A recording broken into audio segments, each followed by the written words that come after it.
the deep ball, and how much did you feel like you had to change when you got here from what you guys were doing a year ago? Well, again, a lot of things we're doing, I think we're in the offense.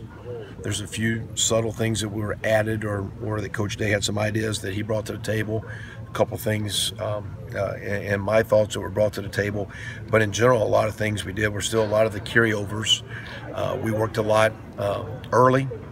And I think Coach Meyer was the one that brought to the table early in spring that we're throwing the ball deep, but it's not being efficient. And, it's not like, your percentage is going to be very, very high, but you don't want to be, 1 for 10. And a lot of times when you're throwing the ball down the field, you don't want to throw it. We talked about making some of those plays catchable balls, where it's one thing you don't want to overshoot a guy or throw it out of bounds or be late and underthrow the thing. So after about the 4th, 5th practice, coming back after spring break, I think Coach Day and Coach Smith really just started implementing a little bit of time in practice. You don't want to run your receiver legs to death, but just to spend a little bit of individual time of getting the ball up in the air, getting a feel of how to track it and the timing and the rhythm.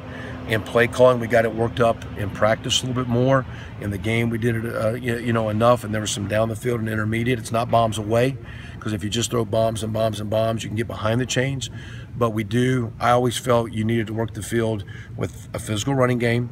You need to be physical and protect, but then the ball's got to get horizontal and vertical, and you need to make the defense play the width of the field, the length of the field, and ideally you want them to play all the players. It was nice that the tight ends had some catches and the running backs had some catches and all the receivers. So it's nice to have a go-to receiver, but to me, when the ball gets to a lot of receivers and it gets horizontal and vertical, and then you can put a good running game behind it, that's when you start having a lot of fun on offense, and that's where we're a long way from there, but that's where we're trying to get to.